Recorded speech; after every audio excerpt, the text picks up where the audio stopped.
social de julio, 15 de julio, y tenemos un invitado que a partir de una noticia que es desalentadora, vamos a partir una conversación alentadora, eso esperamos. Estamos con Felipe Valdivia, constructor civil de la Universidad de Santiago de Chile, presidente de la Asociación Nacional de Constructores de Viviendas Sociales de Chile, ANACON, a propósito de un estudio que se hizo hace mucho tiempo atrás que tiene que ver con las viviendas sociales entre los 80 y los 90 de muy mala calidad. Felipe, muy bienvenido. Bienvenido. Queremos ahondar en este tema que tiene que ver con la mala calidad y con lo que muchas familias han tenido que vivir en este proceso de una construcción de mala calidad y muchas veces que contamina a la misma familia. ¿Cómo partieron este estudio? ¿Por qué? Bien, muy buenas tardes. El año 2006, la presidenta Bachelet desarrolla los programas de mejoramiento de vivienda social. Ya. Entonces, consistían en primera instancia en reparar viviendas, ¿sí? Solo viviendas, y con el tiempo se fueron sumando los departamentos de vivienda social. Uh-huh. La vivienda social en Chile ha tenido mucha evolución, pero la vivienda de los 80 y 90 es una vivienda muy carente del estándar que hoy tenemos como vivienda social. Ya, casa Copeva, para que la gente está en el esa tipología de departamentos y casas estamos hablando. O sea, que se llovían. Absolutamente. Ya. O sea, estamos hablando de dos problemas muy graves. El primero es de hacinamiento, o sea, la cantidad de metros cuadrados en las que vivía una familia son casi inentendibles para el estándar de hoy. O sea, se entregaron departamentos sociales de 36, 38 metros cuadrados. Uh-huh. Viviendas que eran progresivas, en donde se entregaba una caseta sanitaria, baño y cocina, 12 metros cuadrados. Y la gente construía lo que podía. Uh-huh. Entonces, frente a ese estándar, la autoridad de esa época se dio cuenta que había que incluir no solo la construcción de viviendas nuevas, sino que además la mejora de las viviendas existentes. Se entregaban condominios en Puente Alto, como el de los volcanes que dices tú, las viviendas Copeva, y ya pasaba un año y nos empezábamos a dar cuenta de todos los problemas que había. Entonces, de ahí parten los programas de mejoramiento. Uh-huh. Y fueron tomando mucha fuerza. O sea, en las 4 administraciones anteriores se fueron potenciando los recursos porque se dieron cuenta todas las administraciones, de un lado y de otro, que estos programas son extraordinarios. Extraordinarios porque le cambian la vida a la gente. Voy a ser bien literal en lo que les voy a comentar, pero hay familias, lamentablemente, que viven en un edificio de 4 pisos, la vecina del cuarto tira la cadena, imagínate todo lo que pasa hacia abajo. Claro. Quiere decir que las instalaciones sanitarias ya colapsaron y no están funcionando. Entonces el problema sanitario que tienen esas familias es grave, y así te podría dar o les podría dar una manera de ejemplos, pero ejemplos muy duros. ¿No? Y que afectan la salud, no solamente a nivel sanitario, sino que respiratorio, porque la humedad que tienen esas casas mal hechas donde se filtra la humedad y los hongos. Y de convivencia, porque si pasa algo en el 4º piso y me llega a mí, al 3º, 2º y 1º, también tenemos un problema de convivencia tremendo. Oye, Felipe, ¿y ustedes como Asociación Nacional de Constructores y Viviendas Sociales de Chile, lo que quieren es hacer una reparación o presentar una nueva propuesta para que estas viviendas sociales cumplan con otros estándares? Porque como bien tú dices, nosotros estamos en otra realidad, pero siempre hemos tenido una misma realidad como país, que por ejemplo somos un país sísmico. Claro. Por otra parte, ya se sabe hace muchísimos años que el cambio climático, estas subidas de temperatura, extrema sequía o lluvias torrenciales, van a ser cada vez más frecuentes. Por lo tanto, ahí ya tenemos un dato que nos tenemos que hacer cargo. Y entonces, en ese sentido, ustedes como asociación, ¿quieren mejorar estas viviendas o presentar nuevos proyectos? Mira, en términos generales, el pool, la posibilidad, el abanico de distintas mejoras ya están descritos. Ya. Hay programa para eso. Uh-huh. Los ministerios de vivienda, tal como les decía antes, han ido evolucionando independiente de la administración.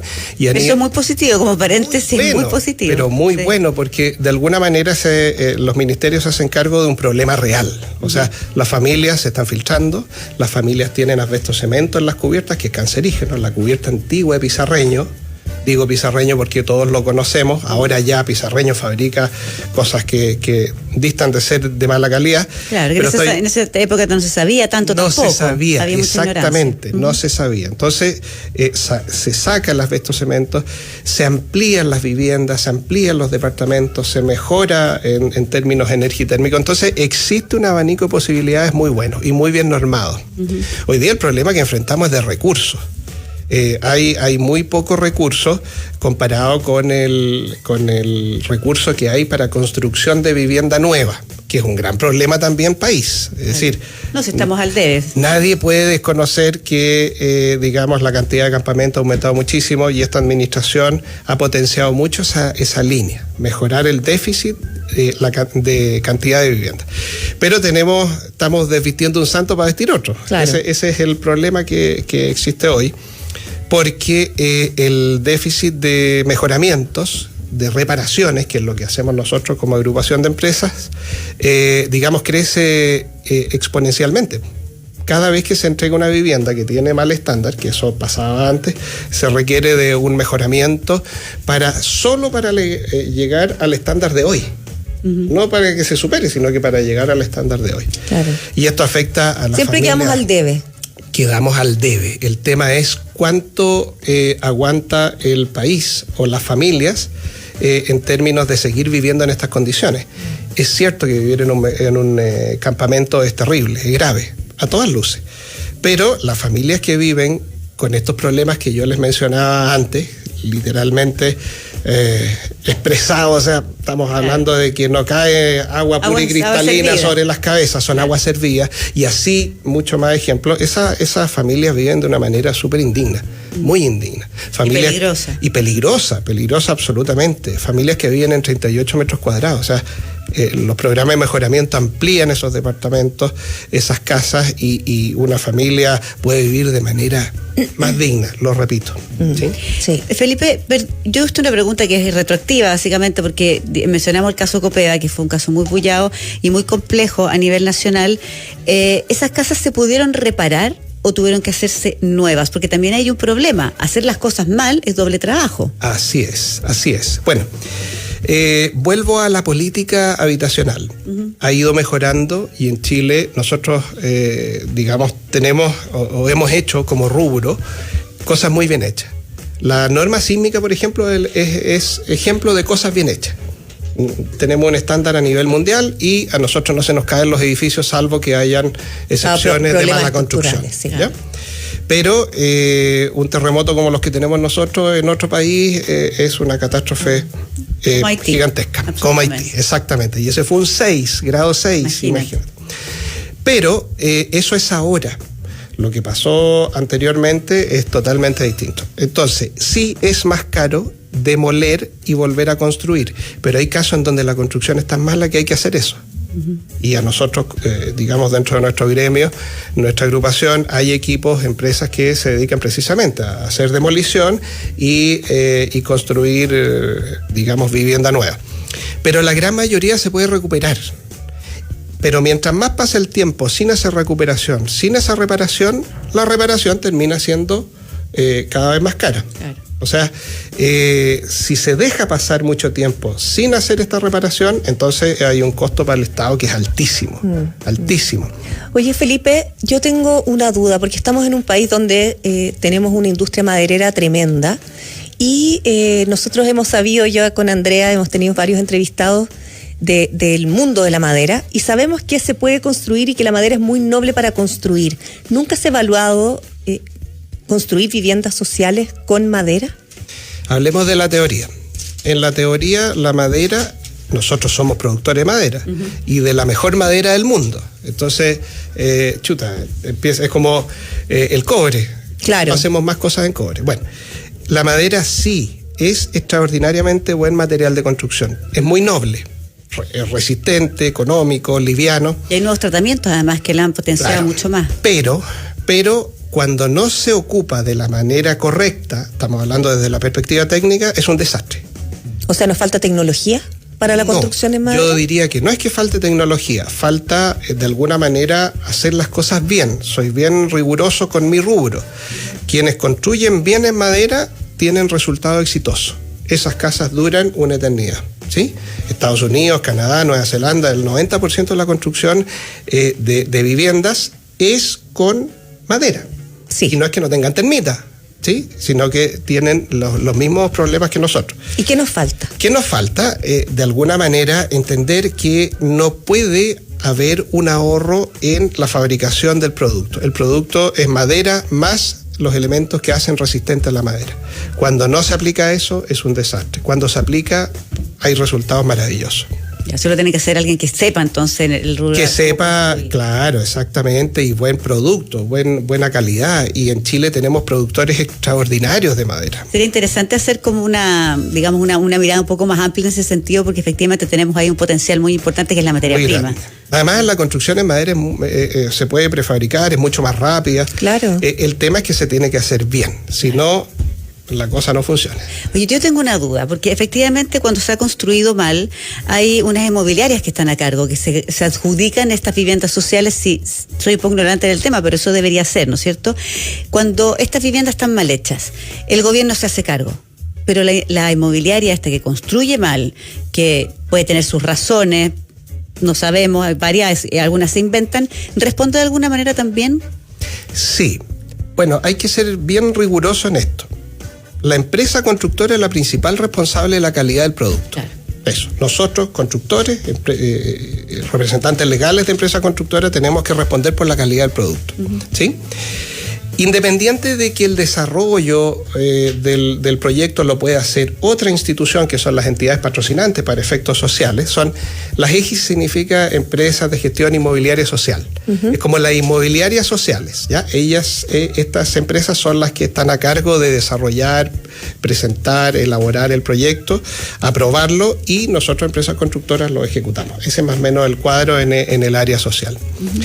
Las entidades patrocinantes, digamos, claro, si presentan un proyecto eficiente, seguro que el producto tampoco va a ser muy bueno, pero somos nosotros los responsables. ¿Cómo se materializa eso? En términos generales, nosotros presentamos boletas de garantía. Si el producto está mal hecho, el ministerio puede cobrar esa boleta de garantía para, entre comillas, resarcir el daño o mejorar la vivienda construida. Ahora, si vamos al rubro actual, o sea, cómo está el mercado hoy día, hay muchas empresas constructoras, lamentablemente, que han quebrado. Entonces, es el ministerio que se hace cargo de, entre comillas, la postventa, y tiene que contratar a otras empresas para que reparen esas viviendas. Claro, eso mismo te iba a decir, que hay muchas veces que las empresas constructoras se declaran en quiebra, muchas veces también cambian de nombre y siguen operando. Entonces, también el que quiere hacer la triquiñuela en verdad la hace, pero claro, es el gobierno quien se hace cargo finalmente de... Claro, por eso que de las fallas. Siempre la política, esta es nuestra apreciación como ANACON, es que no puede de alguna manera el Estado, digamos, cuidar, lo voy a decir de buena manera, tiene que cuidar el bien nacional, que es el recurso, o sea, las lucas, pero no puede acogotar el proyecto en términos de dejar márgenes muy estrechos, porque eso hace que el producto también tienda en calidad a ser inferior, aunque el papel diga otra cosa. Entonces tiene que haber un justo equilibrio entre el buen uso de los recursos, pero también tiene que haber una cierta facilidad para quienes ejecutamos esto y hacerlo de la mejor manera posible. Claro que sí. ¿Y desafíos para ustedes como ANACON? ¿Cómo se viene? Mira, hoy día estamos pasando por momentos muy complejos. Muy complejos porque, tal como les comentaba antes, los recursos para estos programas de mejoramiento han ido disminuyendo. Que disminuyan significa que afecta una industria que no partió hace un año, ni 2 años, ni hace 6 meses. No partió con el cambio de administración, ni en la administración pasada. No, esto viene de 20 años atrás, 4 administraciones anteriores. Claro. Y como la exigencia ha ido subiendo para estos programas de mejoramiento, nosotros como empresarios nos hemos ido especializando. No cualquier empresario puede tener un grupo de maestros y meterlo adentro de la casa sin que quede una embarrada. Esto es como, cuando hay maestros, es como meter un mono dentro de una cristalería. ¿Quién no lo sabe que ha tenido trabajo en su casa o en su departamento? Exactamente. Es verdad. Pintan una cosa y desarman otra. Nosotros tenemos equipos especialistas que hacen reparaciones estructurales y sanitarias dentro de los departamentos y habitados, porque la gente no se va a vivir a otro lado. No puede. Entonces hay que cumplir con tiempos, con plazos. Bueno, eso... capacitarlo requiere una inversión tremendamente importante, no solo en equipamiento, sino que en mano de obra, recursos humanos. Y hoy día tener un déficit de recursos significa que todas esas familias de todos esos trabajadores, digamos, están súper angustiados y preocupados porque ya han perdido o van a perder su trabajo. Tal cual. Entonces, Felipe, ahí está complicado el tema. Sí, pues Felipe Valdivia, presidente de la Asociación Nacional de Constructores de Viviendas Sociales de Chile, ANACON, muchas gracias por habernos visitado hoy día y tener esta conversación que la verdad es que nos queda mucho, pero bueno, nos podemos juntar otra vez. Perfecto, claro. Disponible 100%. Muchas gracias. Cómo vamos mejorando en esta situación, avanzando con voluntades de todos para hacer las cosas bien. Tal cual. Oye, y antes de irnos a la música, te vamos a dejar con una cantante chilena. Te quiero contar que los productos de yodo de SQM